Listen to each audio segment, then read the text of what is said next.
Hello, so this is another video of our mathematical tools.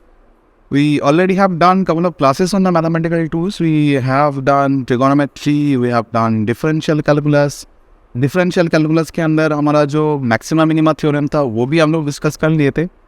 तो आज हमारा last topic हम लोग डिस्कस करने वाले हैं मैथमेटिकल टूल्स के ऊपर. लास्ट लेक्चर ये अपलोड होने वाला है and this is on integration, integral calculus. देखो इसका भी बहुत सारा एप्लीकेशंस बहुत जगह में तुम लोगों को मिल जाएगा. ठीक है, ये डिफरेंशिएशन का पूरा उल्टा प्रोसेस है.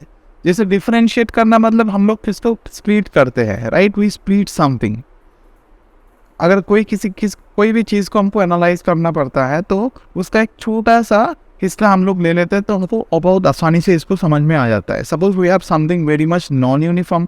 एक एग्जांपल्स हम लोग दिए थे, वेलोसिटी वर्सेस टाइम ग्राफ का हम लोग दिखाए थे. डिस्प्लेसमेंट वर्सेस टाइम ग्राफ को लेकर के हम लोग दिखाए थे कि उसमें हमारा नॉन यूनिफॉर्म अगर मेरा वेलोसिटी है तो how you have taken the slope से हम लोग डिफाइन किए थे, एक टेंजेंट ड्रॉ किए थे, पॉइंट का स्लोप डिफाइन किए थे. उसमें हमारा डिफरेंशिएशन डिफाइन हुआ था. Now this is the inverse operations, जैसे कि तुम लोग स्क्रीन में भी देख रहे हो. And here you can see this picture. इस पिक्चर के अंदर भी थोड़ा बहुत समझ में आ रहा है कि इंटीग्रेशन में हम लोगों को क्या करना चाहिए. तो all these four people are having four different cards and they are attaching with each other, right? So integrating something हम लोग जोड़ रहे हैं, right? It's the inverse operations. तो क्या होता था, ये इंटीग्रेशन का साइन हम लोग कैसे यूज़ करेंगे? ये हमारा ऐसे एक साइन होता है, इस जैसा साइन होता है. The people of Greece actually use to write down the sign of summation, right? इस समेशन का इस से आया है, एक्चुअली इस समेशन से आता है. समेशन मतलब समिंग ओवर समथिंग. ये हमारा इनवर्स ऑपरेशन हो जाएगा d y by d x का. ऐसे हम लोग इसको रिप्रेजेंट करेंगे. अगर मेरा मान लो y is a function of x है, y को मेरे को इंटीग्रेट करना है ओवर dx इंटीग्रेट करना है, तो I represent it like this, integration over y dx. इसका पूरा मीनिंग समझेंगे हम लोग कि इंटीग्रेशन का एक्चुअल मतलब क्या होता है, हाउ वी एक्सप्रेस इंटीग्रेशन, इसका फिजिकल इंटरप्रिटेशन क्या है, कहाँ पे इंटरप्रिटेशन ज़रूरत पड़ता है और इसका एक्चुअल मीनिंग क्या है. और उसके बाद थोड़ा बहुत एग्जाम्पल्स हमने दिया which are based on the physics problem only. बहुत सारा चैप्टर, बहुत पूरा चैप्टर्स का इंटीग्रेशन का प्रॉब्लम तो एक क्लास में डिस्कस करना पॉसिबल नहीं है. फिर भी हमने थोड़ा बहुत ग्रेविटेशन से क्वेश्चंस लिया, थोड़ा बहुत ग्रेविटेशनल पोटेंशियल एनर्जी से क्वेश्चन हमने लिया. ओके, थोड़ा बहुत क्वेश्चंस हमने काइनेमेटिक्स से उठाया जहाँ पे तुम लोगों का इंटीग्रेशन का डायरेक्ट ज़रूरत पड़ जाता है. Okay, now let's get started with the topic. We are going to tell you that what is the meaning of this integration. हम लोग ग्राफ से एक्सप्लेन करेंगे. जैसे हम लोग ग्राफ से डिफरेंशिएशन को एक्सप्रेस किए थे. अगर मेरे पास एक मान लो डिस्प्लेसमेंट वर्सेस टाइम ग्राफ हुआ करता था, अगर मेरे पास ऐसे ग्राफ होता है तो इसमें हमारा एवरेज वेलोसिटी कैलकुलेट करने के लिए हमको सेकेंड ड्रॉ करना पड़ता था. I am just going to give a little bit recapitulation what we have done in the previous classes and we already have uploaded the video on this. You can check this out in the previous video. So you have drawn a second was cutting 2 points and we have drawn the perpendicular and we have drawn the slope, right? So that was our del S, the value of del S, and this is the del T, the change in the time, and that del S by del T over this time period was expressed as our average velocity. Here we are talking about the instant. Now whenever we talk about the instantaneous velocity, the same graph, whenever we talk about the instantaneous velocity, here the average velocity and the instantaneous velocity are going to be same if you have a uniform nature. But here in this graph we are going to talk about the non-uniform nature, right? Now whenever I find out, suppose at this point I want to find, at this time I want to find out the instantaneous velocity, so I draw a tangent, right? The tangent, how much angle it was making with the x-axis, that was our slope. So that slope, that tan theta was expressed as dy by dx, right? And that dy by dx, here ds by dt, sorry, we have expressed already in terms of space and t, so it is ds by dt. That was equals to limit of del s tends to 0 del s by del t. That is the ds by dt. You already have seen differentiation in the previous class. It is nothing but that we calculate the slope of a point using the differentiation. Okay, यहाँ पे over एक time हम लोग देख रहे थे कि change of displacement कितना था. यहाँ पे एक पर्टिकुलर टाइम में हमारा डिस्प्लेसमेंट कितना है. तुम लोग बोल सकते हो सर यहाँ पे तो कॉरस्पॉन्डिंग टाइम में ये डिस्प्लेसमेंट हमको दिख रहा है, पर देखो ये अगर इस आगे फंक्शन ऑफ टाइम है, अगर मेरे को एक पर्टिकुलर टाइम में मेरे को वेलोसिटी चाहिए तो हम लोग कैसे कैलकुलेट करेंगे? अगर डिस्प्लेसमेंट कांस्टेंट होता with respect to time, I can do s by t, I can find out the velocity, fine. और अगर डिस्प्लेसमेंट मान लो फंक्शन ऑफ टाइम है, डिस्प्लेसमेंट भी हमारा टाइम के साथ साथ चेंज होते जा रहा है, तब हमको डिफरेंशिएशन का ज़रूरत पड़ेगा। अगर इसका वैल्यू कांस्टेंट है एक पर्टिकुलर टाइम में, तुम लोग कैलकुलेट करना चाहोगे वेलोसिटी, तो एस बाई टी कर सकते हो उसमें, पर इसमें होगा नहीं ये। अच्छा, नेक्स्ट पैरामीटर हम लोग अभी इंटीग्रेशंस की बात करेंगे। इंटीग्रेशंस को कैसे समझेंगे ग्राफ के अंदर? I give you graph and you will tell me this answer. अगर मेरे पास मान लो मेरे पास एक वेलोसिटी वर्सेस टाइम ग्राफ है, okay, velocity versus time graph है। कैसे दिखता है ग्राफ? ये ग्राफ कुछ ऐसे दिखाई देता है, ओके। ये हमारा एक वेलोसिटी वर्सेस टाइम ग्राफ है। अगर मेरा ग्राफ का नेचर कुछ ऐसे बना, that is parallel to time axis, तो ये कौन सा नेचर हो जाएगा ग्राफ का? तुम लोग बोलोगे सर इसका वेलोसिटी है कांस्टेंट, राइट? इसका वेलोसिटी क्या हो जाएगा? हमारा कांस्टेंट हो जाएगा। अगर मैं बोलूँ ये टाइम के अंदर तुम लोग कितना डिस्प्लेसमेंट हुआ है ये कैलकुलेट करो, with in this time period, with in this time interval, starting from से 0, how much displacement was traveled by this object you calculate. So how will you calculate that?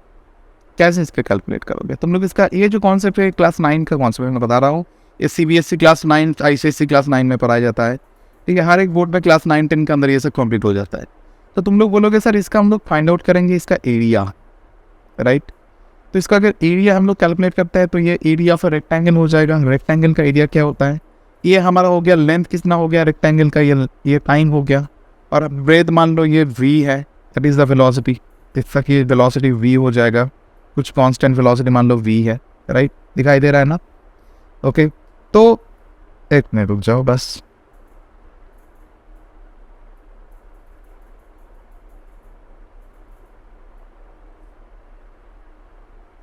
हाँ, तो ये वेलोसिटी v हो गया। Now v into T हो जाएगा इसका area, v into T हो जाएगा एरिया, और यही हमारा हो जाएगा displacement. This is our displacement test, right? ऐसे हम लोग कैलकुलेट करते थे अगर वेलोसिटी हमारा कांस्टेंट रहता है, ठीक है। तुम लोग ये ग्राफ भी क्लास 9 में देखे होंगे जब इक्वेशन हम मोशंस किए थे। अगर यूनिफॉर्मली एक्सेलरेटेड ऑब्जेक्ट के लिए हम लोग देखा था, जहाँ पे मेरा एक्सेलरेशन यूनिफॉर्म था, राइट? एक वेलोसिटी वर्सेस टाइम था। यहाँ पे हम लोग यूनिफॉर्म एक्सेलरेटेड बॉडी के लिए हम लोग प्रूफ किए थे ना इक्वेशन ऑफ मोशंस, ठीक है। ये वेलोसिटी हमारा u था, और यहाँ पे टाइम t के बाद चेंज होकर के वेलोसिटी v हो गया, right, over this time t। अगर इसमें भी हम लोग कैलकुलेट करते हैं कितना ये डिस्प्लेसमेंट ट्रैवल किया, तो बस कुछ नहीं, हम लोग बहुत इजीली इसको ट्रैवल कैलकुलेट कर सकते थे। कैसे कैलकुलेट किए थे? बहुत ही ईजी है। कैसे कैलकुलेट किए थे? हम लोग इसका एरिया कैलकुलेट कर लिए थे, राइट? एरिया, इसका एरिया क्या हो जाएगा? ये ट्राइंगल का एरिया प्लस रेक्टेंगल का एरिया हो जाएगा। तो टोटल एरिया अगर हम लोग कैलकुलेट कर देंगे तो ये बहुत ही ईजिली हमारा कैलकुलेशंस बन जाएगा, right? So area of this trapezium बोल सकते हो। अगर डिस्प्लेसमेंट मैं कैलकुलेट करना चाहता हूँ तो इसका हमको एरिया कैलकुलेट करना पड़ेगा। And this calculation of area is pretty simple. अगर triangle area rectangle area break कर लेंगे, नहीं तो ट्रापेजियम का एरिया फाइंड आउट करेंगे, तो वैल्यू यह आ जाएगा, राइट? अभी अगर ग्राफ को मैं थोड़ा सा चेंज कर देता हूँ, अगर ग्राफ कुछ ऐसे दिखता है तब हमको करना क्या है? अगर मैं थोड़ा सा ग्राफ को मैं चेंज कर रहा हूँ, अगर मान लो मेरा ग्राफ कुछ ऐसे दिखता है, मान लो ना, तो ये पूरा कुछ भी पैटर्न नहीं है वेलोसिटी वर्सेस टाइम का, ये बहुत ही हैपाजार्ड पैटर्न में दिखेगा तुम लोग, ऐसे एक पैटर्न है मान, ठीक है। ये वेलोसिटी वर्सेस टाइम ग्राफ है और तुमको करना है विद इन टाइम, तुमको कैलकुलेट करना है इसका displacement travel. So what is the displacement travel? What will be the displacement over time t। कितना डिस्प्लेसमेंट होगा? तो तुम लोग बोलोगे सर कुछ नहीं, इसका एरिया कैलकुलेट कर देंगे। जैसे कि पिछले एग्जाम्पल में भी देखा हम लोग, वो एरिया कैलकुलेट करके ही तो ये करना पड़ता था, तो इसमें भी हम लोग एरिया कैलकुलेट कर देंगे। पर क्वेश्चन है इसका एरिया कैलकुलेट करेंगे कैसे, राइट? इसका तो एरिया बहुत ईजिली हम लोग देख पा रहे हैं कि ये रेक्टेंगल का एरिया या ट्रापेजियम का एरिया, पर इसमें हम लोग एरिया को कैसे कैलकुलेट करेंगे? इसमें देखो हमारा ये ग्राफ में हमारा एक्सीलरेशन है नहीं, मतलब एक्सेलरेशन है नहीं, मतलब ये टाइम के साथ कोई लेना देना नहीं है एक्सेलरेशन का। इसमें भी हमारा एक्सेलरेशन कांस्टेंट है, तो टाइम के साथ एक्सेलरेशन हमारा चेंज नहीं कर रहा है, एक्सेलरेशन कांस्टेंट है। पर इसमें हमारा एक्सेलरेशन, रिटार्डेशन सब कुछ आ रहा है, कुछ भी इसका वेलोसिटी का पैटर्न सही नहीं है, राइट। इसमें एक्सेलरेशन भी हो रहा है कुछ पॉइंट में, कुछ पॉइंट में डीएक्सीलेशन भी हो रहा है। मतलब एक्सेलरेशन जो है इसमें, ये हमारा फंक्शन ऑफ क्या है, टाइम है। तो तुम लोग बोलो यहाँ पे हम लोग एरिया को कैलकुलेट कैसे करेंगे। तो इसका एरिया कैलकुलेट करने के लिए हमको ज़रूरत पड़ेगा इंटीग्रेशन का। तो इसी में आ जाएगा हमारा इंटीग्रेशन का पूरा कॉन्सेप्ट, ठीक है। अगर इसका मैं एरिया कैलकुलेट करना चाहता हूँ तो आई नीड द इंटीग्रेशन।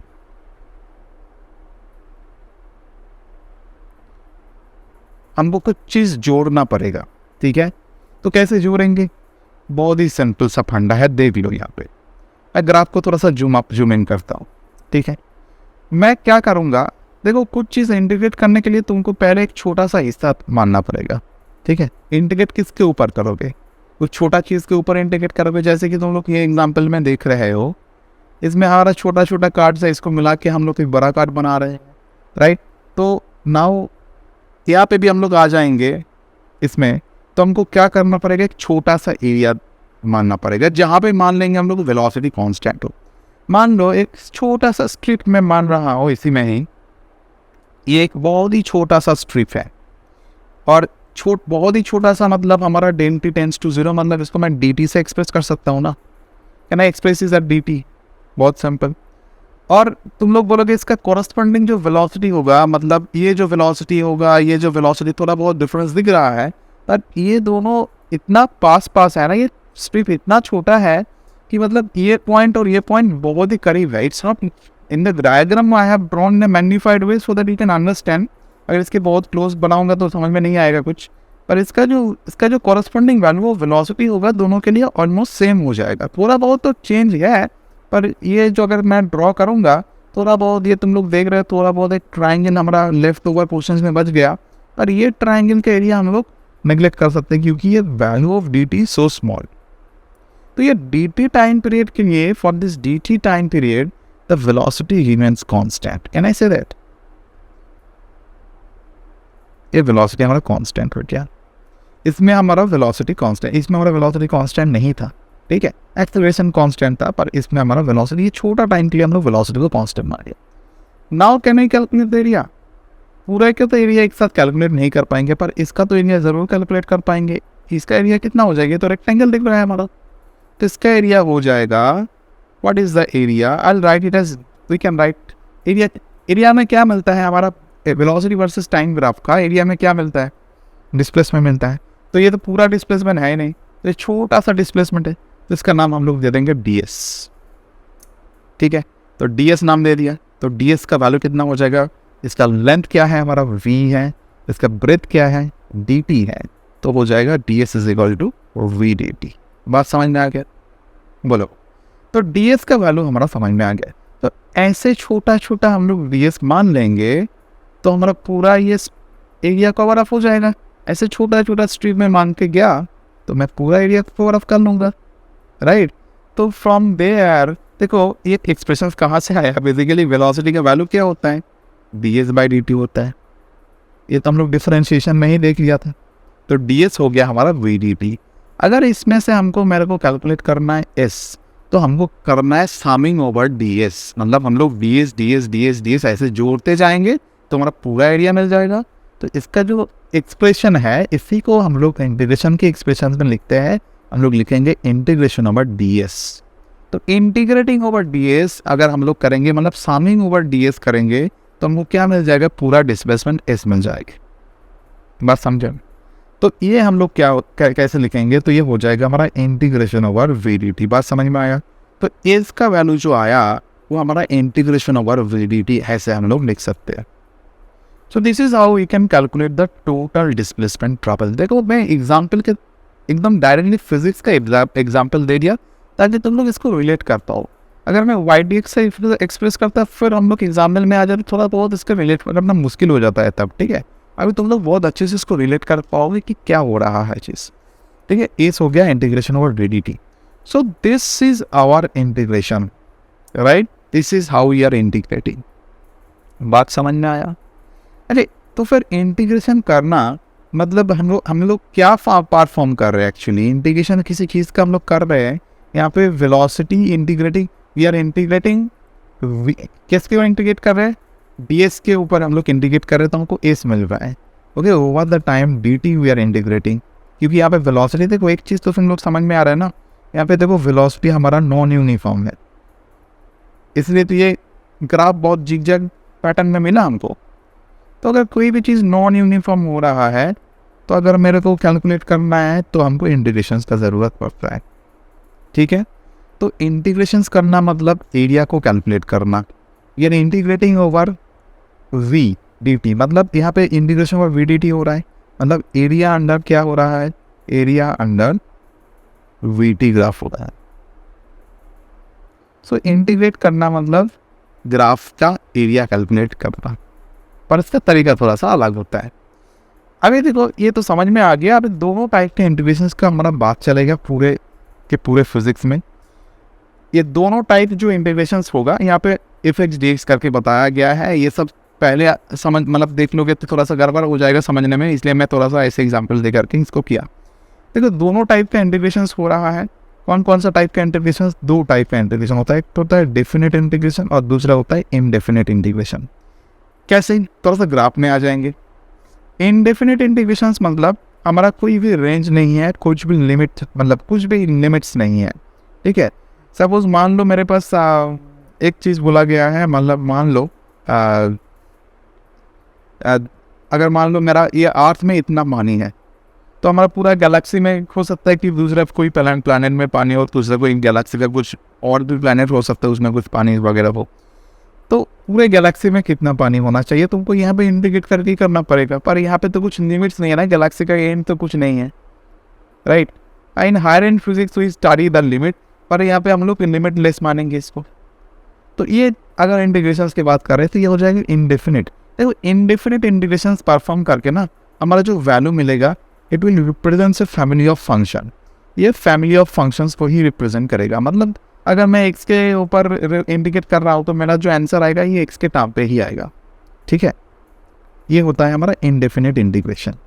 इसमें कुछ लिमिट्स वगैरह है नहीं, देखो इनडेफिनिट में कुछ लिमिट्स वगैरह है नहीं।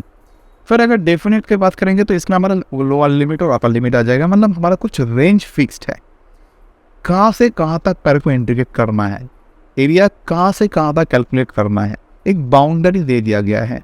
फॉर एग्जांपल अगर हम लोग इस ग्राफ में आ जाएंगे, मान लो मेरे को कैलकुलेट करना है, यहाँ पे कुछ दिया गया है, मान लो ये टाइम मान लो t1 दिया गया है और ये मान लो टाइम 1 मिनट, इसमें मान लो कुछ टाइम ये t2 हो गया और ये मान लो कुछ टाइम हमारा है यहाँ पे t1 ऐसे। तो अगर मेरे को t1 और t2 के बीच में ही डिस्प्लेसमेंट चाहिए तो हमको इंटीग्रेट करना पड़ेगा t1 टू t2। तो यहाँ पे t1 को हम लोग क्या लिमिट बोल देंगे, लोअर लिमिट बोल देंगे। तो यहाँ पे जो t1 हो जाएगा ये हमारा हो जाएगा लोअर लिमिट, बात समझ में आ रहा है ना। और t2 क्या हो जाएगा, ये हो जाएगा हमारा अपर लिमिट। देखो यहाँ पे ऑलरेडी रेंज सेट कर दिया गया है कि इसी के अंदर ही मेरे को इंटीग्रेशन चाहिए। तो इसका जो वैल्यू हो जाएगा, इसी का कुछ वैल्यूज वगैरह आ जाएगा। This gives you a number, right, it will give you number, मतलब कुछ मैग्नीट्यूड हमको देखने को मिलेगा, विल गेट सम मैग्नीट्यूड, का कुछ वैल्यूज देखने को मिलेगा। पर इनडेफिनेट इंटीग्रेशन में हमारा कुछ वैल्यूज देखने को नहीं मिलता है, ये फैमिली ऑफ फंक्शंस होता है। ठीक है, ये represents a family of functions. बात समझ में आ गया डेफिनेट और इनडेफिनेट के अंदर। मतलब जब इंटीग्रेशन हमको करना है, ये इंटीग्रेशन तो परफॉर्म करना ही है। ऐसे नहीं कि इसका प्रोसेस अलग होता है, इसका प्रोसेस अलग होता है, प्रोसेस तो वही है, इंटीग्रेशन हमको करना है। पर जब लिमिट दिया जाएगा तो हमको लिमिट को इनकलकेट करना है इंटीग्रेशन के रिजल्ट के अंदर। मतलब ये जो फैमिली ऑफ फंक्शंस आया, इसी के ऊपर हम लोग रिजल्ट को इनकलकेट कर देंगे। कैसे इनकलकेट करेंगे, सपोज कुछ वैल्यूज आ गया, मान लो मैं थोड़ा सा दिखाई देता हूँ यहाँ पे। अगर मान लो मेरा जो आंसर इनडेफिनिट इंटीग्रेशन परफॉर्म करके मेरा वैल्यू आया, फॉर एग्जाम्पल x² 2 ये आया, और मेरा लिमिट कितना था, लिमिट था मान लो x = 1 to x = 2। तो हम लोग कैसे इसको रिप्रेजेंट करते हैं, x = 1 to x = 2 मेरा लिमिट है। तो इसका रिप्रेजेंट करने का तरीका कैसे, हम लोग कैसे लिमिट को पुट करते हैं, पहले हमको अपर लिमिट पुट कर देना है।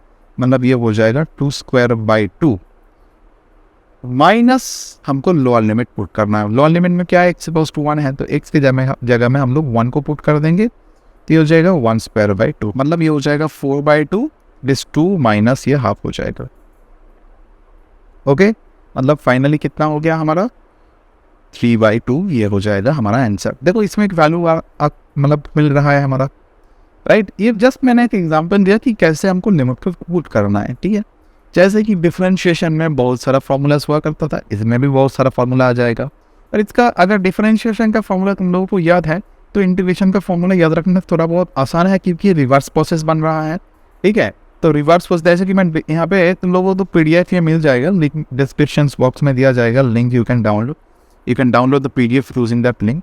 जैसे कि डिफरेंशिएशन का बहुत सारा फॉर्मूला हम लोग देखा था पहले ही, इसके ऊपर चर्चा किए थे। देखो हमारा जो इंटीग्रेशन बन रहा है इसका रिवर्स ऑपरेशन बन रहा है, ओके। इंटीग्रेशन ये सब फॉर्मूला तुम लोगों को लिख लेना चाहिए, कॉपी के ऊपर लिखो, इसको स्टडी टेबल में चिपकाओ और इसको देखते रहो। जब भी प्रॉब्लम्स वगैरह कर रहे हो इसको देखते रहो, ऑटोमेटिकली याद हो जाएगा सब फॉर्मूलाज, ठीक है। जैसे कि यहाँ पे देख रहे हो इंटीग्रेशन वर्ड dx अगर करेंगे तो x प्लस, ये c कैसे आया, ये c मतलब इस यहाँ पे कॉन्स्टेंट है ना, ये c इसलिए हम लोग लिख रहे हैं क्योंकि ये सब इंडेफिनिट इंटीग्रेशन परफॉर्म कर रहे हैं। पर डेफिनेट इंटीग्रेशन पे हम लोग लिमिट पुट करेंगे तो ये c देने का कोई ज़रूरत नहीं पड़ेगा तब, ठीक है। This c is because of the indefinite integrations. जैसे कि तुम लोग कोसाइन एक्स को डिफरेंशिएट करते हो तो साइन एक्स मिलता है, तो साइन एक्स को इंटीग्रेट किया तो माइनस कोसाइन एक्स मिल रहा है। देखो रिवर्स प्रोसेस है, ठीक है। X to the power n dx का इंटीग्रेशन क्या हो जाएगा, x to the power n+1 divided by n+1 हो जाएगा, ठीक है। यहाँ पे cos x, जैसे कि साइन एक्स का मैं डिफरेंशिएट करता हूँ तो cos x मिलता है, तो cos x को मैं इंटीग्रेट कर रहा हूँ तो मिल रहा है मेरे को साइन एक्स, रिवर्स प्रोसेस, ठीक है। बहुत सारे एग्जाम्पल्स यहाँ पे दिया गया है। log x का मैं डिफरेंशिएट करता हूँ तो 1/x मिलता है, 1/x को मैं इंटीग्रेट करूँगा तो लोग मिलेगा log x ln x, और into the power x same e to the power x का मैं डिफरेंशिएट करता हूँ तो e to the power x निकल के आता है, e to the power x को मैं इंटीग्रेट भी करूँगा तो ये भी सेम आएगा, ठीक है। a to the power x का डिफरेंशिएशन देखो, okay, a to the power x log a हो गया, यहाँ पे a to the power x divided by log a हो जाएगा, ठीक है। साइन इनवर्स x का देखो 1/√1 - x², तो 1/√1 - x² को मैं इंटीग्रेट करूँगा तो मिल जाएगा मेरे को साइन इनवर्स x। बात समझ में आया, बहुत सिंपल सा बात है। अच्छा यहाँ पे tan इनवर्स x का देखो 1 + 1/x² है डिफरेंशिएशन का वैल्यू, और 1/1 + x² dx मैं करूँगा तो tan इनवर्स x निकल के आ जाएगा, ओके। अच्छा एक चीज़ यहाँ पे और भी तुम लोग ऐड कर लो, अगर मेरे पास मान लो d/dx ऑफ साइन इनवर्स, मान लो ये भी कभी कभी आ जाता है, मतलब पैटर्न का ये भी फार्मूला कभी कभी ज़रूरत पड़ जाता है। ये फार्मूला के टर्म पे ही लिख लो क्योंकि इसको तो हम लोग डिफरेंशिएट कर पाएंगे in using the chain rule, पर ये फार्मूला अगर बहुत याद रहेगा तो थोड़ा बहुत आसान हो जाएगा तुम लोगों के लिए। तो ये हो जाएगा कितना 1/√, ये हो जाएगा a² - x²। ऐसे तुम लोग याद रख सकते हो कि यहाँ पे साइन इनवर्स x/1 है तो 1 - x² आ रहा है, तो यहाँ पे x/a है तो a² - x² आ रहा है, ठीक है। ऐसे तुम लोग इसको याद रख सकते हो। अगर तुम लोग डिफरेंशिएट करोगे तो कोई प्रॉब्लम नहीं, मैं इसको थोड़ा सा डिफरेंशिएट करके भी दिखाता हूँ कैसे इसको डिफरेंशिएट किया जाता है। इसके लिए हम लोग को चेन रूल का ज़रूरत पड़ता है। मैं चेन रूल डायरेक्टली अप्लाई नहीं करूँगा, मैं दिखा रहा हूँ कैसे होता है। पहले तुम लोग इस x/a को पूरा x मान लो, तो इसका डिफरेंशिएट करके कितना रिजल्ट आ जाएगा, ये हो जाएगा 1/√, कितना हो जाएगा 1 माइनस ये हो जाएगा देखो x²/a² हो जाएगा, ठीक है। फिर हमको डिफरेंशिएट क्या करना है, मैंने तो पूरा इसको x/a को मतलब x मान के डिफरेंशिएट किया हूँ तो ये हो जाएगा, क्योंकि हम लोग x के रेस्पेक्ट में डिफरेंशिएट कर रहे हैं। फिर हमको डिफरेंशिएट करना पड़ेगा x/a को सेपरेटली डिफरेंशिएट करना पड़ता है। ऐसे तो होता है चेन रूल देखो डिफरेंशिएशन क्लास में हम लोग डिस्कस किए थे। तो x/a को मैं फिर से डिफरेंशिएट करूँगा, मतलब d/dx ऑफ x/a फिर से मेरे को परफॉर्म करना है, तो कितना हो जाएगा। अच्छा इसको मैं थोड़ा सा एडजस्ट कर ही देता हूँ, ये कितना हो जाएगा, ये a² है, a² - x² divided by a²। अगर इसको रूट के बाहर करूँगा तो ये हो जाएगा a/√, कितना हो जाएगा a² - x²। इसको मैं डिफरेंशिएट करता हूँ तो कितना हो जाता है, देखो dx/dx ये तो 1 हो जाएगा, मतलब ये सिर्फ 1/a हो जाएगा, तो a कैंसिल आउट हो गया, तो फाइनली कितना बचा रहा 1/√a² - x²। तो यही होता है d/dx of sine inverse x/a का वैल्यू। ये भी एज ए फॉर्मूला तुम लोगों को याद रहेगा तो अच्छा होगा, ठीक है। ये हम लोग चेन रूल करके इसको फाइंड आउट करते हैं, ओके। चेन रूल का पैटर्न बहुत सिंपल है, तुम लोग चेन रूल करके हर वक्त मत करो, क्योंकि ऐसे कर दो जितना, सपोज इसको मैं x के साथ डिफरेंशिएट कर रहा हूँ तो इसको मैं पूरा ही x मान लूँगा पहले, तो इसको एक पूरा ही x मान के मैं इसको डिफरेंशिएट किया, फिर हमको एक्स बाई ए को डिफरेंशिएट करना पड़ेगा सेपरेटली, ऐसे होता है। और ये भी देखो, अगर मैं इंटीग्रेशन में आ जाऊँगा, इसके कॉरस्पॉन्डिंग जो इंटीग्रेशंस है ये होता था, अगर मेरा इंटीग्रेट ऐसे, ये भी फॉर्मूला तुम लोग ऐड कर लो, ये भी कभी कभी काम में आ जाएगा। नंबर 13 का एक एक्सटेंशन में कर रहा हूँ यहाँ पे।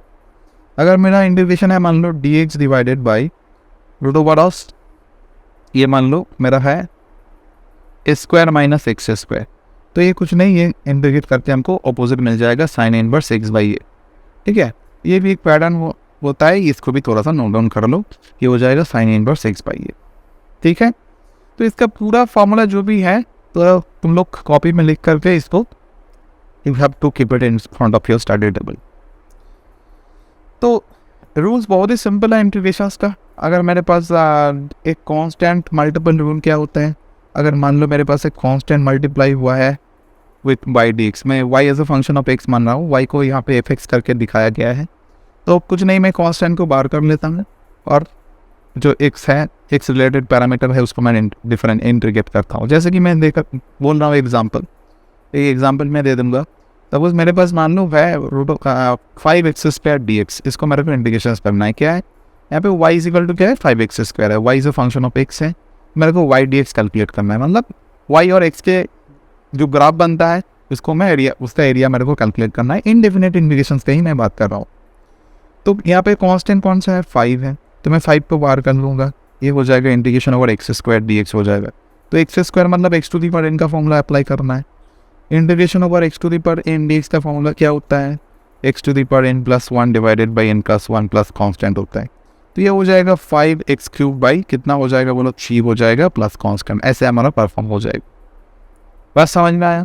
तो कॉन्स्टेंट मल्टीप्लाई होता है तो कॉन्स्टेंट को मैं बाहर कर देता हूँ, बस और कुछ नहीं। देखो सम एंड डिफरेंस रूल में कुछ नहीं, अलग अलग फंक्शंस हैं। ठीक है, मेरे को अलग अलग करके इंटीग्रेट करना है। जैसे कि मैं एग्जांपल दे रहा हूँ, मान लो इंटीग्रेशन ओवर वही एग्जाम, मान लो मेरा 5x to the power 4 dx है, 5x टू द पावर 4 है माइनस मान लो मेरा साइन एक्स है। ठीक है, dx मेरे को ये इंटीग्रेट करना है। तो मैं क्या करूँगा, जैसे कि डिफरेंशिएशन में भी होता है, अलग अलग हम लोग कर लेते हैं, फिर हम लोग इंटीग्रेट करते हैं। तो हम लोगों को करना पड़ेगा integration over 5x to the power 4 dx sine x dx। तो 5x टू द पावर 4 का हो जाएगा 5x टू द पावर 5/5 हो जाएगा, और साइन एक्स का डिफरेंस इंटीग्रेट करता हो तो ये कितना हो जाता है, ये होता है हमारा माइनस कोसाइन एक्स हो जाता है, तो ये हो जाएगा हमारा प्लस कॉस एक्स। ठीक है, प्लस कांस्टेंट तो होगा ही, मतलब ये हो जाएगा हमारा x to the power 5 plus cosine of x plus constant, ये हमारा हो जाएगा फिर। So this is how you have to perform the integration. ये रूल बहुत ही सिंपल सा रूल है, बात समझ में आ गया।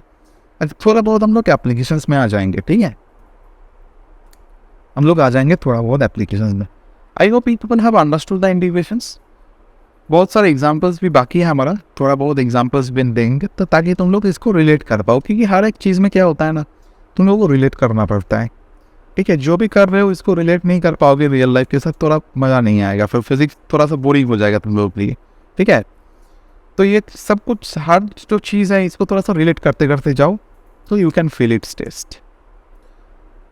कमिंग टू दिस एप्लीकेशन, ये पूरा ही मैं एप्लीकेशंस को ही उठा लिया ताकि तुम लोगों को एकदम क्लियरली बात समझ में आ जाए। ठीक है, तो इसमें देखो क्वेश्चन में क्या दिया गया है, कार है, car travels at certain distance between 0 seconds and 2 seconds। ठीक है, between 0 second and 2 seconds. If we define its velocity 60 minus 5, velocity देखो फंक्शन ऑफ टाइम है, velocity यहाँ पे यूनिफॉर्म नहीं है। Then calculate the distance in meter। ठीक है, then calculate the distance in meter। देखो यहाँ पे क्या इंटीग्रेशन परफॉर्म होगा, डेफिनेट इंटीग्रेशन परफॉर्म होगा, क्योंकि यहाँ पे टाइम का रेंज दिया गया है 0 to 2। तो ये 0 सेकेंड हमको क्या मिल जाएगा, एक लोअर लिमिट है, राइट, ये हमारा लोअर लिमिट हो जाएगा, और 2 सेकेंड हो जाएगा हमारा कितना, हो जाएगा मेरा अपर लिमिट। बात समझ में आ गया ना। बस मेरे को डिस्टेंस कैलकुलेट करना है, तो मेरा जो v होता है यहाँ पे ऑलरेडी तुम लोगों को हेल्प करने के लिए दिया गया है, v होता है ds/dt।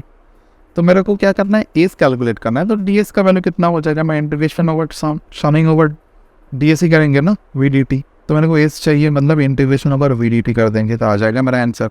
तो वेलोसिटी देखो दिया गया है इन terms of this one 60 minus 5, तो इसको मैं लिखूंगा इंटीग्रेशन ओवर 60 - 5 dt। लिमिट क्या है, लोअर लिमिट है 0, अपर लिमिट क्या है 2 है। इसको करो पॉज करके, तो कितना हो जाएगा ये। फिर हम लोग डिवीजन मतलब सब्सट्रैक्शन वाला रूल पे अप्लाई कर सकते हैं। तो ये हो जाएगा 6t² माइनस 5 बाहर आया, इंटीग्रेशन ओवर dt करना है, ठीक है। इस वाला पार्ट को मैं क्या कर रहा हूँ, 5 इंटीग्रेशन ओवर dt कर रहा हूँ, तो ये कितना हो जाएगा 5t हो जाएगा। तो ये हो जाएगा 3t² माइनस 5t। अभी हमको बैठाना पड़ेगा लिमिट, क्योंकि ये लिमिट के साथ जुड़े हुए हैं, तो ये हो जाएगा 0 to 2। फिर करो अपर लिमिट को प्लेस करो पहले, तो अपर लिमिट 2 दिया गया है, तो हम लोग कर देंगे, इसको पुट करेंगे तो कितना हो जाएगा बोलो, 3 × 4 दैट इज़ 12 माइनस 10। ये हो गया पूरा अपर लिमिट को मैं पुट कर दिया। फिर मेरे को क्या पुट करना है लोअर लिमिट, तो लोअर लिमिट दोनों टी में 0 होगा, तो ये पूरा 0 हो जाएगा, मतलब फाइनली क्या आ जाएगा 2 मीटर आ जाएगा मेरा आंसर। देखो ऑप्शन नंबर 2 में ऑलरेडी 2 मीटर दिया। ये काइनेमेटिक्स का प्रॉब्लम है, फिर भी मैं यहाँ पे उठा के इसको किया ऐसे कि तुम लोग थोड़ा सा रिलेट कर पाओ। तब जब काइनेमेटिक्स में शुरू करूँगा थोड़ा बहुत इसको भी भूल जाओ, तो अगर हाँ याद है तो बहुत बढ़िया है, याद रहना ही चाहिए actually. So this is the application, ऐसे हम लोग करते हैं, ये डेफिनेट इंटीग्रेशन परफॉर्म हो आ गया था मैंने एप्लीकेशन हम लोग करते हैं। तो कैसे किया जाता है applications. Coming to the next problem now, देखो ये प्रॉब्लम ये वर्क एनर्जी से हम लोग लिया, वर्क एनर्जी पावर चैप्टर से लिया। ये तो बाद में करोगे ही, पर इसमें भी थोड़ा सा मज़ा आ जाएगा देख कर के। ये देखो यहाँ पे बोला गया है, क्या बोला गया है यहाँ पे, Fx is equal to 2x² plus 3 newton. ये हमारा वेरिएबल फोर्स है। कौन सा फोर्स है, what kind of force is this, it is a variable force. दिख रहे हो ना, एक पैक इसको क्लास हाँ दिख रहा है, अभी दिख रहा है। ये हमारा 2x² प्लस 3 न्यूटन, मतलब ये देखो फोर्स हमारा कांस्टेंट फोर्स नहीं है, ये एक वेरिएबल फोर्स है। जब भी कुछ वेरिएबल चीज़ होता है तब भी हमारा इंटीग्रेशन हमको दिमाग में बैठा लेना है, ठीक है। How much work is done in जूई moving the object from x is equal to 1 metre to is equal to 4 metre. अगर मेरे पास एक कांस्टेंट फोर्स होता, ठीक है, और मान लो मेरे पास कुछ डिस्प्लेसमेंट दिया गया है 4 मीटर में, इसको डिस्प्लेसमेंट करो, और मान लो एक ही डायरेक्शन में हम लोग डिस्प्लेसमेंट कर रहे हैं, तो थीटा का वैल्यू 0। ऑब्जेक्ट मेरा ये है, अगर फोर्स और डिस्प्लेसमेंट का डायरेक्शन मेरा सेम हो गया तो थीटा हम लोग 0 मान लेते हैं।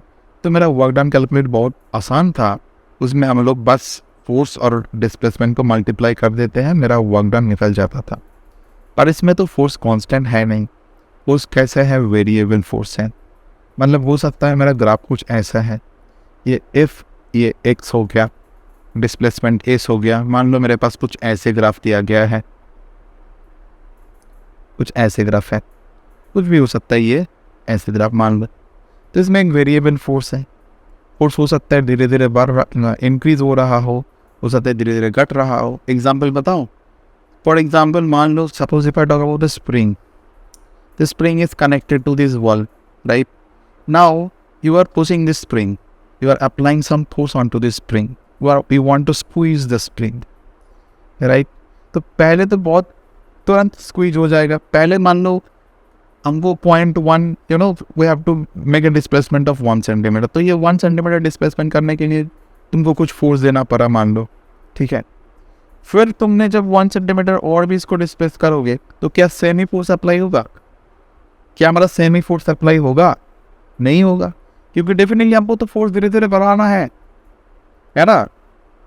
तुम लोग चेस्ट एक्सपैंडर को देखा है, ये जिम भी में होता है ना सब, ये तो इसको एक्सपैंड करने में पहले तो बहुत इजीली एक्सपैंड हो जाता है, फिर उसके बाद इसको एक्सपेंड करने जाओ और भी एक्सपेंड करने जाओ तो ये और भी एक फोर्स होता है, रेस्टोरिंग फोर्स होता है। जब हम लोग स्प्रिंग की बात करेंगे ये भी वेरिएबल फोर्स होता है बेसिकली, तब हमारा और भी ज़्यादा फोर्स देना पड़ेगा।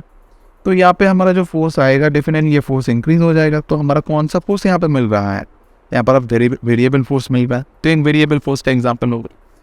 तो यहाँ पे हमारा क्या करना है, हम लोग फोर्स वर्क डन को कैलकुलेट करेंगे।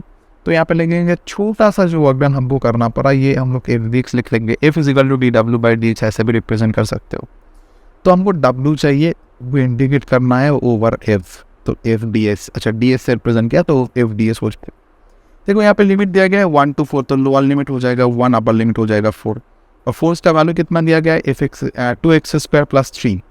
इसको मैं रिप्रेजेंट करूँगा, इसको मैं रिप्रेजेंट कर दिया इंटीग्रेशन 2x² प्लस 3 dx 124, तो इसका वैल्यू कितना मैं यहाँ पे परफॉर्म कर रहा हूँ, तो ये हो जाएगा 2x³ by 3, ये हो जाएगा 2x³ by 3 प्लस 3x, और लिमिट क्या है 1 to 4 है, बस लिमिट बैठाओ, ये कितना हो जाएगा फिर 2 into 64 by 3 plus 12 minus lower limit बैठाएंगे तो ये हो जाएगा 2/3 प्लस हो जाएगा देखो 3, ठीक है, आ गया समझ में। तो इसको कैलकुलेट करोगे तो कितना होता है, लगभग कितना आ जाएगा यहाँ पे अच्छा इसको थोड़ा सा देख ही लेते हैं फिर, ये हो जाएगा 128/3 हो जाएगा प्लस 12 हो जाएगा माइनस 2/3 प्लस 3 हो जाएगा, मतलब लगभग कितना आ जाएगा ये,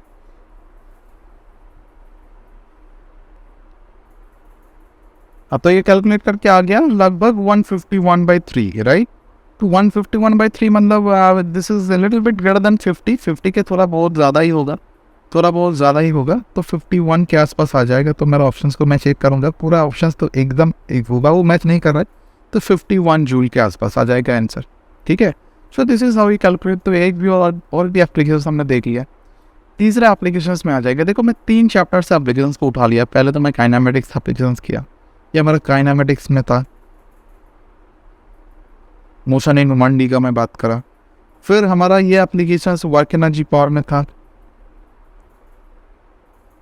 वर्क एनर्जी पावर। तीसरा मैं एप्लीकेशन से यहाँ से उठा लिया ग्रेविटेशन का, ये भी तुम लोग बाद में सीखोगे इन डिटेल्स। यहाँ देखो ग्रेविटेशन से है, कैसे समझ में आ गया ये ग्रेविटेशन से है, देखो ये Gmm/x² Newton law of gravitation में भी तो देखते हो तुम लोग, बस इसको थोड़ा सा इंटीग्रेट सिंपली करना है और कैलकुलेट करना है वैल्यू। तो क्या दिया गया है, x = infinity to r Gmm/x² dx, इसको मेरे को इंडिकेट करना है। देखो Gmm कॉन्स्टेंट है तो मैं इसको बार कर दूंगा, Gmm इंडिकेट करना है dx/x² के ऊपर, इन्फिनिटी टू r है तो 1/x² मतलब x⁻² होता है, तो x⁻² dx का इंटीग्रेशन करूंगा तो कितना हो जाएगा, x⁻² + 1 डिवाइडेड बाई -2 + 1, तो ये हो जाएगा -1/x, x⁻1 है तो -1/x हो जाएगा। तो फाइनली ये हो गया Gmm, और इसको मैं बाहर कर देता हूँ, सिर्फ 1/x को अंदर करके इन्फिनिटी टू r कर देता हूँ, तो ये कितना हो जाएगा -Gmm divided by r, upper limit में पुट किया, फिर हमको करना पड़ेगा माइनस, एक माइनस लिमिट लोअर लिमिट के लिए और दूसरा माइनस ऑलरेडी है यहाँ पे, तो माइनस माइनस प्लस हो जाएगा, तो Gmm/∞ हो जाएगा। कुछ भी इन्फिनिटी से मैं डिवाइड करता हूँ तो इसका वैल्यू होता है 0, तो इसका वैल्यू हो जाएगा 0। तो फाइनली आंसर में आया -Gmm डिवाइडेड बाई r, यही हो जाएगा हमारा वैल्यू।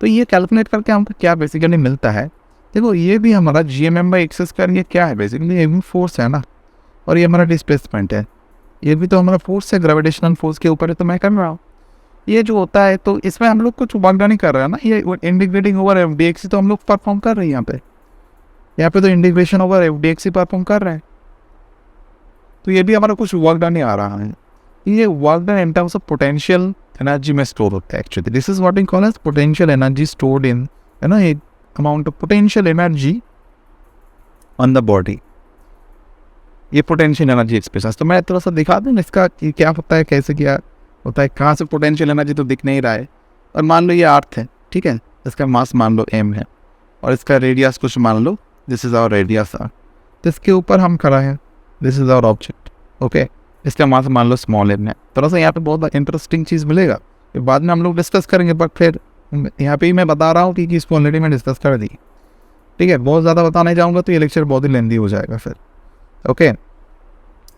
तो इसमें तुम लोग बोलते हो इसमें हमारा पोटेंशियल एनर्जी कितना है, यही है -Gmm/r, ठीक है। तुम लोग बोलते हो सर इसका पोटेंशियल एनर्जी कैसे हो गया, तो हम लोग ग्राउंड में कराए तो ये 0 है। देखो 0 पोटेंशियल एनर्जी ग्रेविटेशनल फील्ड के अंदर है, तो 0 पोटेंशियल एनर्जी तो हो नहीं सकता है ना।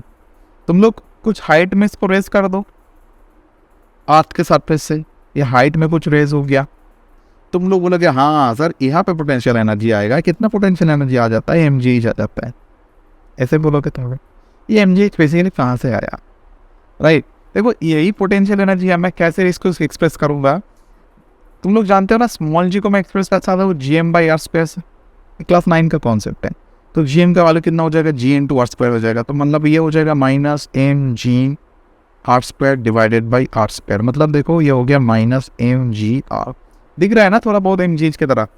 मतलब जो ग्राउंड में हमारा पोटेंशियल एनर्जी स्टोर है, जो ग्राउंड में पोटेंशियल एनर्जी है बिटवीन दिस टू बॉडी, ये हमारा -mgr हो गया। मैं कुछ हाइट में इसको रेज किया, तो जब भी मैं हाइट में रेज करूँगा तो सेंटर से इसका डिस्टेंस कितना हो जाएगा, ये डिस्टेंस हमारा हो जाएगा r+h बोलो। तो अभी पोटेंशियल एनर्जी कितना है दोनों मास के ऊपर, तो हमारा तब अगर हम ये होता है -mgr, तो डेफिनेटली ये भी हो जाएगा -mgr+h हो जाएगा। ठीक है, ऐसे तो होता है, ऐसे ही तो होता है ना। तो इसमें चेंज कितना है, डेल्टा ऑफ यू कितना है, ये तो फाइनल पोटेंशियल एनर्जी हमारा है, और ये हमारा इनिशियल पोटेंशियल एनर्जी, इसको मान रहा है सही मान लो। तो हमारा चेंज कितना है, देखो चेंज तो हमारा आ रहा है ना mg, जिसको सब्सट्रैक्ट करा तो कितना आ जाएगा वैल्यू, माइनस में आएगा डेफिनेटली। ये तब हम लोग जो कैलकुलेट करते हैं ना, ये आप लोग चेंज इन पोटेंशियल एनर्जी को एवरेज, ये इस पॉइंट का पोटेंशियल एनर्जी नहीं है, राइट। ये चेंज इन पोटेंशियल एनर्जी को हम लोग कैलकुलेट कर रहे हैं विद रेफरेंस टू ग्राउंड।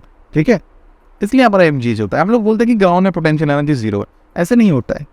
अगर ग्रेविटेशनल फील्ड के अंदर है तो पोटेंशियल एनर्जी तो उसमें रहेगा ही ना। समझ में आ गया। देखो बहुत सारे एप्लीकेशन इंटीग्रेशन का मिल रहा है यहाँ पे। ठीक है, ठीक है, और 2-3 क्वेश्चन करेंगे इंटीग्रेशन के ऊपर, जैसे कि यहाँ पे इंटीग्रेशन दिया गया है। ठीक है, तो यहाँ पे बोला गया है, ये थोड़ा सा एक लेवल ऊपर पे इंटीग्रेशन है।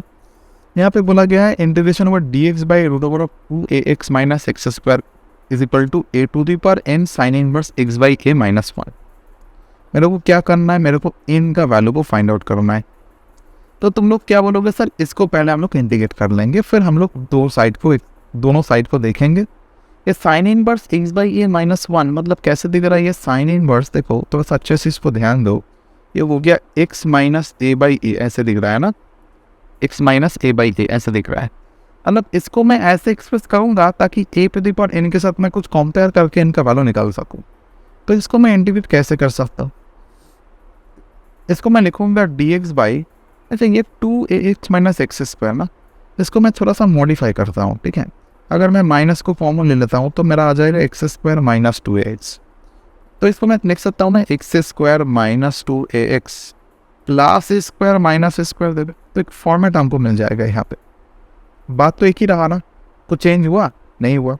तो मैं ऐसे ही इसको लिखूंगा इंटीग्रेशन dx/, ये हो जाएगा माइनस रूट के अंदर ही है, ये x² - 2x प्लस a², इसका वैल्यू हो जाएगा x - a²। तो वी हैव x माइनस, मैं इसको थोड़ा सा अलग से लिख रहा हूँ, x - a² माइनस a², और मेरे पास बाहर क्या है, एक नेगेटिव है। तो मैं एडजस्ट करके कैसे कर सकता हूँ इसको, a² minus x minus a² में कर सकता हूँ। बोलो ये हो गया ना, बहुत बढ़िया। तो can I right it like this, a² minus ये हो जाएगा x माइनस a², ये हो गया। और एक भी चीज़ है, मैं इसको मिस कर गया, ये रूट भी है, इसको अंडर रूट कर दो, टू द पावर हाफ में कर दिया। ठीक है, अभी मैं इसको सॉल्व कैसे करूँगा, देखते हैं इसको कैसे सॉल्व किया जाता है। इसको सॉल्व करने का तरीका है, इसको ये जो x माइनस a है ना, ये थोड़ा बहुत दिख रहा है dx/√a² - x², ऐसे कुछ हमको दिख रहा है। देखो dx/, थोड़ा सा मैं फॉर्मूला में आ जाऊंगा ताकि तुम लोग इसको रिलेट कर पाओ बहुत अच्छे से।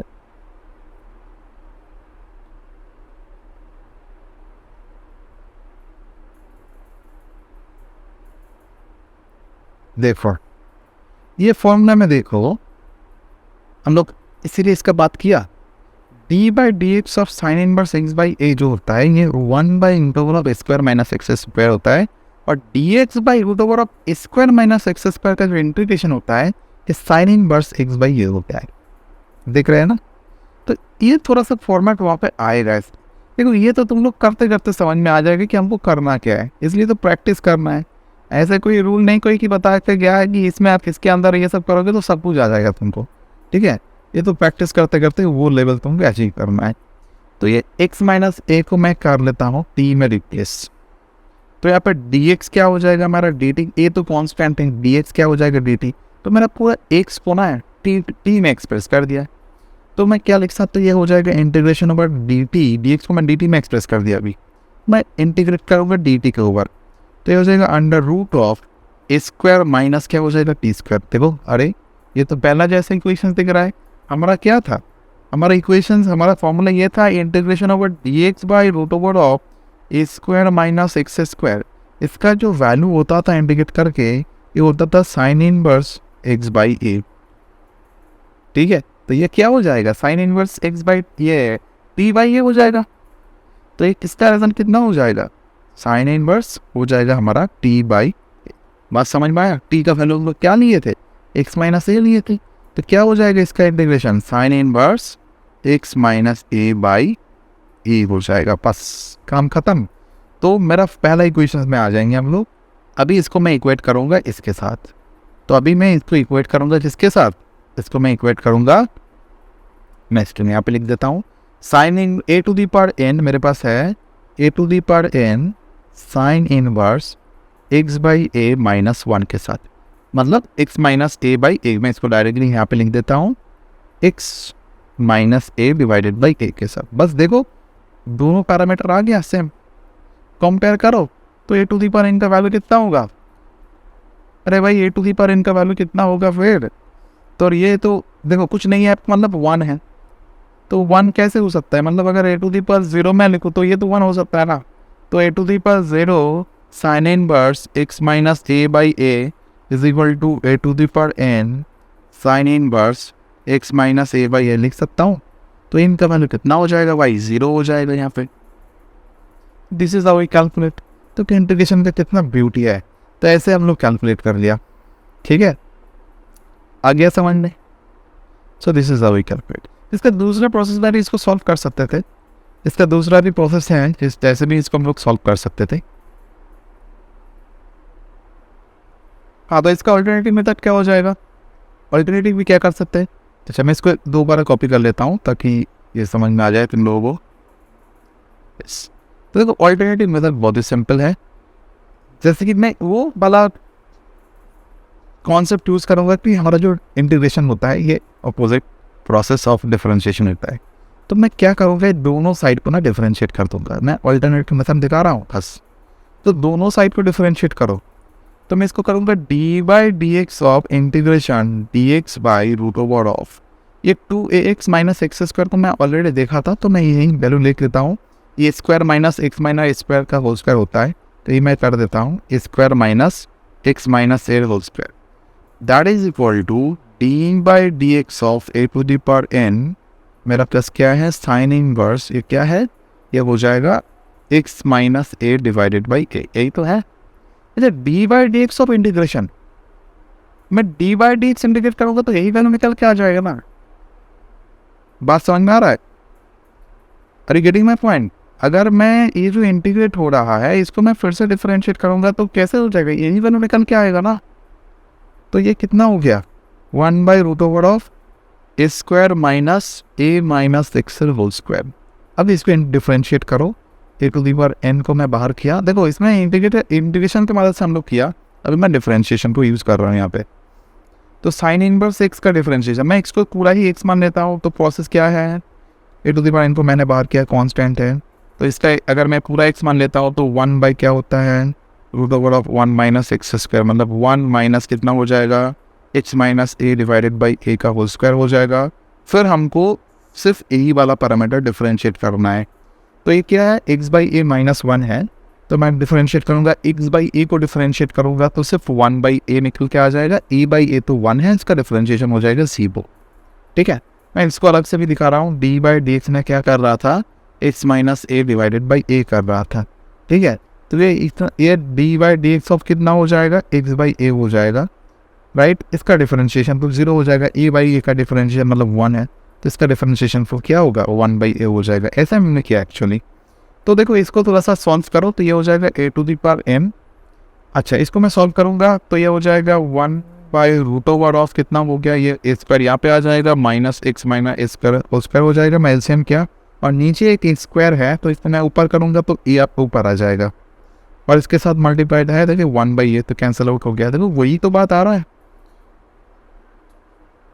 Root over of a square minus a minus 6 का होल स्क्वायर आ गया। देखो तो फिर हमको दोनों साइड एक ही मिल रहा है ना, ए टू द पावर n। तो इसका स्कोप में क्या लिखता सकता हूँ, ए को मैं 1 को लिख सकता हूँ ए टू द पावर 0, तो इनका वैल्यू कितना आ गया, फिर से हमारा 0 आ गया। सो this is also I can solve this question. ठीक है, दोनों साइड से ही मैं कैलकुलेट कर सकता हूँ, चाहे तुम लोग इंटीग्रेशन की मदद लो, चाहे तुम मैं डिफरेंशिएशन की मदद लो। ये वाला तो समझ में आ गया होगा, इसको मैं कैसे लिखा, राइट। तो मैंने ये इंटीग्रेशन साइड को मैं हटा सकता हूँ अगर मैं इसको डिफरेंशिएट कर दूँ। ठीक है, तो दोनों साइड को मैंने डिफरेंशिएट करके सेम रिजल्ट पे आ गया। ठीक है, चलो इसी के साथ हम लोग कंप्लीट करते हैं आज का क्लास। इंटीग्रेशन का पूरा जितना भी कॉन्सेप्ट्स हैं, we have tried to cover it in this video. बहुत सारा और भी एप्लीकेशंस आ जाएगा, बहुत सारा चैप्टर्स में इसका एप्लीकेशंस हम लोगों को देखने के लिए मिल जाएगा। ये डिफरेंशियल कैलकुलस और इंटीग्रल कैलकुलस बहुत बड़ा हिस्सा होता है फिजिक्स का, इसके बिना हम लोग आगे चल ही नहीं पाएंगे। ठीक है, so that is the reason I have discussed this mathematical tools with in this four lectures. I think trigonometry का एक लेक्चर्स हुआ था, डिफरेंशियल कैलकुलस का हुआ था, मैक्सिमा मिनिमा थ्योरम जो एक एक्सटेंशन था डिफरेंशियल कैलकुलस का, उसका एक लेक्चर हम लोग किया था, और अभी हम लोग इंटीग्रेशंस के बात हमने किया।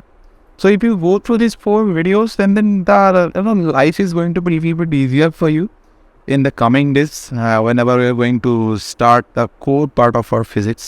हर एक चीज़ में, हर एक जगह में हमको ये सब चीज़ का एप्लीकेशन मिल जाएगा। तो फॉर्मूला तुम लोगों को याद रखना है। फॉर्मूला जैसे मैंने बताया पिछले क्लासेस में भी मैंने बताया था कि जितना भी फॉर्मूलाज है डिफरेंशियल कैलकुलस का, इंटीग्रेशंस का, ट्रिगोनोमेट्री का और बाइनोमियल वगैरह अभी लिख रखने का इतना ज़्यादा ज़रूरत नहीं है। हर एक चैप्टर्स में इसके एप्लीकेशंस नहीं है, कुछ पोर्शंस हैं, कुछ न्यूमेरिकल्स है जहाँ पे उस एप्लीकेशंस मिलेगा, सीरीज़ का एप्लीकेशंस मिलेगा, लॉग का मिलेगा एप्लीकेशंस, तब ये स्पेसिफाइड फार्मूला हम लोग वहाँ पे भी बता देंगे। ठीक है, पर ये तो हर एक जगह में इसका ज़रूरत पड़ेगा। So you have to go through this thing और इसके ऊपर प्रैक्टिस भी करो। और डिस्क्रिप्शन बॉक्स में मैं एक PDF को भी मैं इंक्लूड कर दूँगा ताकि तुम लोगों को कुछ बहुत सारा MCQs वगैरह मिल जाए, so that you can practice some questions on the differential calculus। तुम लोग DPP कर सकते हो, बहुत सारा किताब है, जैसे कि BM शर्मा सर का एक बुक है सेंगेज एप्लीकेशंस का, is very good book for for solving the numericals. अगर कोई भी JEE मेंस एडवांस के लिए प्रिपेयर कर रहे हो, नेट के लिए प्रिपेयर कर रहे हो, तो ये बुक से तुम लोग प्रैक्टिस कर सकते हो।